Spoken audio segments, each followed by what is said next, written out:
So yeah, great to talk to you again. It's been a while. Uh, First off, just kind of tell me. We're focusing on this race in particular, talking to all the candidates. So tell our viewers just a little bit about your background, about yourself, and how you got into politics in the first place. Definitely. Well, I'm the daughter of immigrants. My father came from Cuba, my mother from Colombia, right here in the Bronx, and they built their own American dream. I'm from a big family. I'm one of six kids, middle of the daughters, middle of everybody else. And I praise my family experience for really kind of instilling in me the need to help your brother, help your sister, help your neighbor. And I kind of fell into public service just by, meeting the then candidate who had a vision that I believed in, representing my home neighborhood. So I started volunteering and got involved.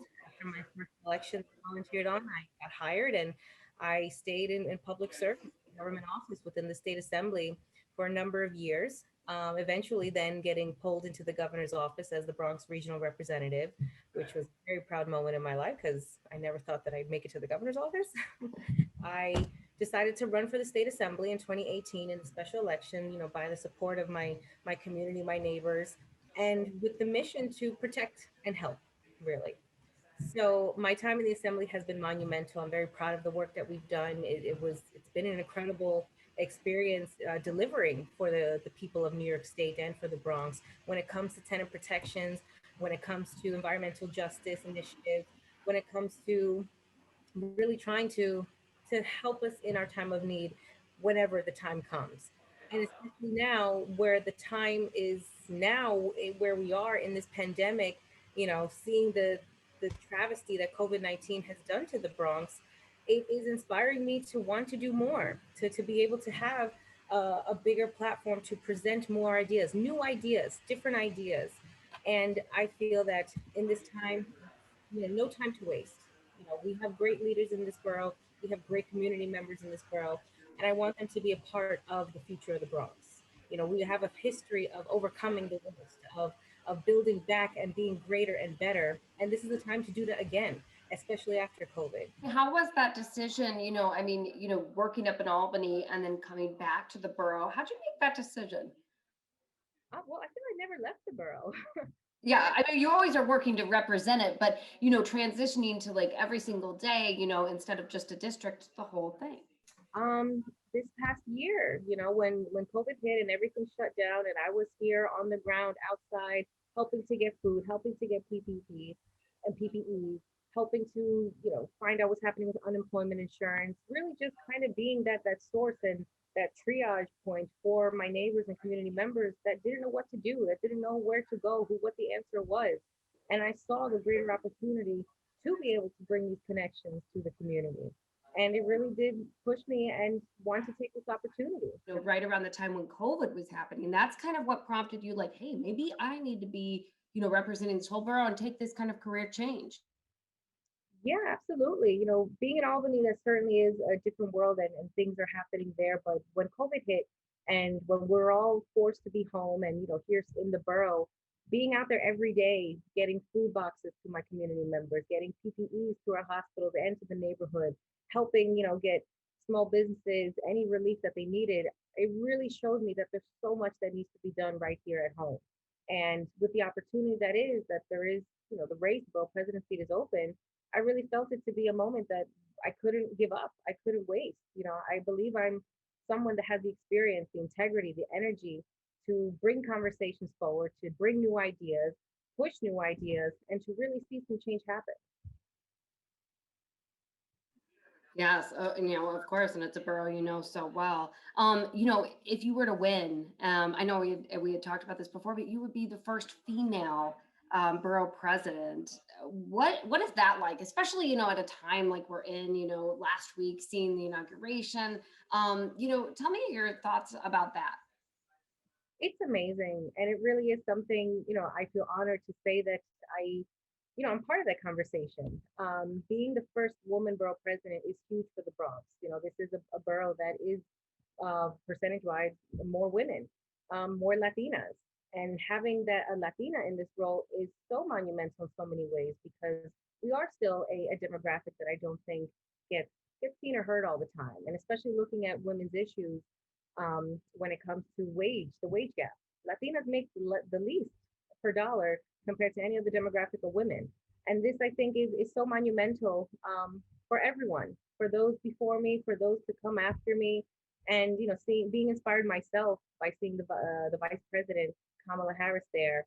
It it's just an amazing feeling to feel and to know that there's a chance we can make history like that right here at home and have that message and that image and that representation resonate with other little girls in this borough. Oh yeah, amazing. My daughter was, watching last week, and it's just such a fun time, what would, what are some big issues? I know you mentioned, obviously COVID-19. There's a huge thing you need to take on with that and all the effects it's had. So what are some top issues that you're running on? Jobs. We lost so many jobs because of COVID-19. And small businesses have, had to really reduce their business. Some had to close doors, and we don't know if they'll come back. So making every effort and obtaining every opportunity to bring our jobs back, the ones that small businesses provided, but also new jobs that will carry us into the future is vitally important. And the new jobs tie into environmental justice. The Bronx has a long history of suffering from the burden of climate change. When it comes to how our infrastructure is, we have the highest asthma rates in this borough. That's something we know, but what are we really doing to address it? So we need to make sure that everything that we build and have already is helping our environment with air quality, with water quality. That the things that we put is not hurting our environment, and then in return hurting us and our health. And then after that, our education system. Our children have been set back a lot because of this COVID-19 pandemic. The struggles that they're going through of being remote or in school, the stress that they're going through, the trauma, this is traumatic for our children. So we really need to look at our education system and not only give them the actual resources that they need. There's still children that don't have tablets and laptops, Wi-Fi to them. It's vitally important because in the time that it's going to take to get out of this, we are getting the vaccine going, but it's going to take time to get everyone vaccinated and to get back to that normal. We need to have a plan in place that the children feel supported, connected, and that they're still learning.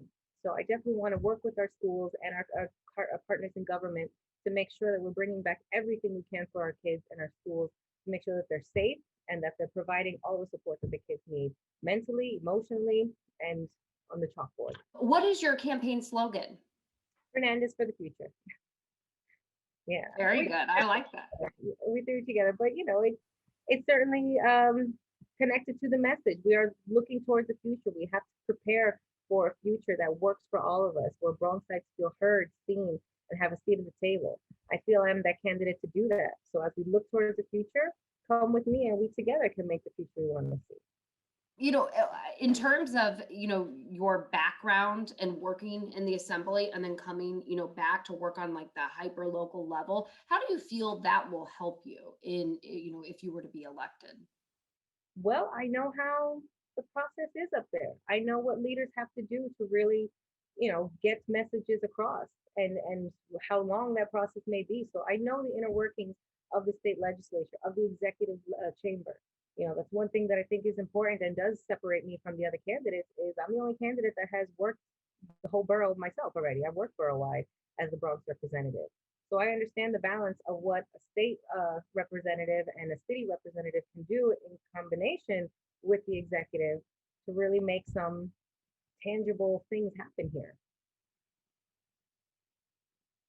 And, as far as this role, what does it mean to you, the BP as you see that role? I mean, it's been said the borough president is the cheerleader of the borough, and sure, I could be a cheerleader, but really, I see this as, the platform for the people, the platform for the borough. Like the public advocate, I feel this is in a way a position similar to the public advocate. You are bringing issues forward. You are giving the soapbox. I'm the soapbox now for the community. Stand with me, get on my shoulders, and you can then amplify your voice. But this is certainly a position that brings to light the issues, that suggest solutions, and that works with their partners that are to create these solutions and make them real. And if you were, to be elected, what are some top things you would do right away? Obviously, COVID and figuring out how to administer the vaccine and make sure everyone, in our borough has an opportunity to get it. Absolutely. The vaccine distribution has been a priority even now. Once it was announced the vaccines are coming, I immediately put out a list, give it to the mayor and the governor. Here are some locations that can get the masses there. Our catering halls, Yankee Stadium, we have a lot of properties here that can be the hub for this. And it's been, of course, a struggle with trying to get the number of vaccines into our communities. But I really want to see and work with our partners to expand the distribution sites and bringing it right into the community. We have a lot of community centers, senior buildings. There should be patrols going up into senior buildings, door by door. Let's get you vaccinated. Like there's really some strong efforts that we can do. And I understand we need the resources, we need the vaccines, we need the manpower, but it can be done. And that's something that's going to be one of the first things that I want to look towards, opening up the vaccine um, access to many, and then getting right onto our small business economy. I proposed starting a task force, and I plan to work with my partners already that are in BOEDC and the Bronx Chamber to make sure we're really addressing the problems that small business owners are facing and giving them the direct help and education and resources that they need to help get out of this hole that we're in. Do you mind just briefly your background, into politics, just going over that? I got into politics almost by accident.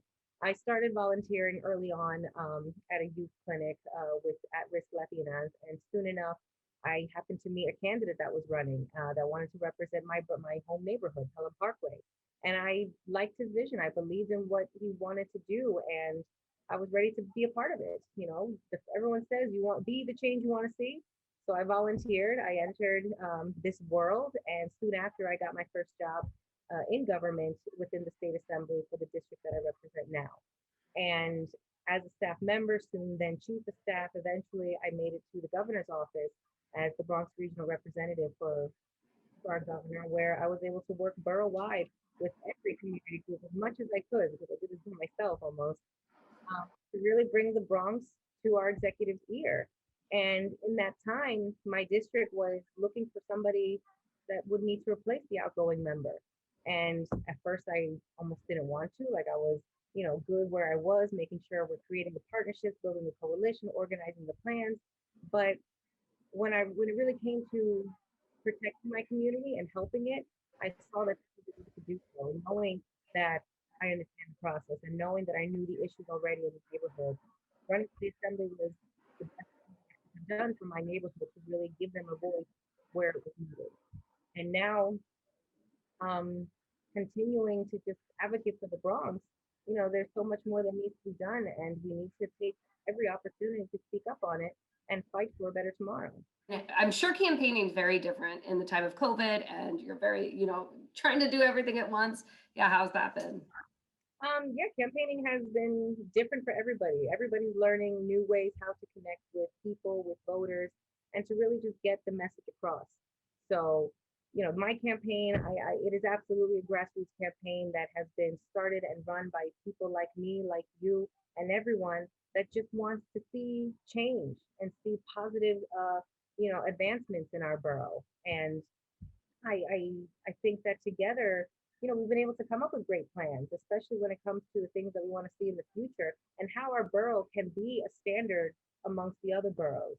When it comes to putting real green infrastructure within our borough, when it comes to giving opportunity to young people, getting them more involved in community boards and more aware and being civically engaged of how local government can work and how they have a real role in everyday operations.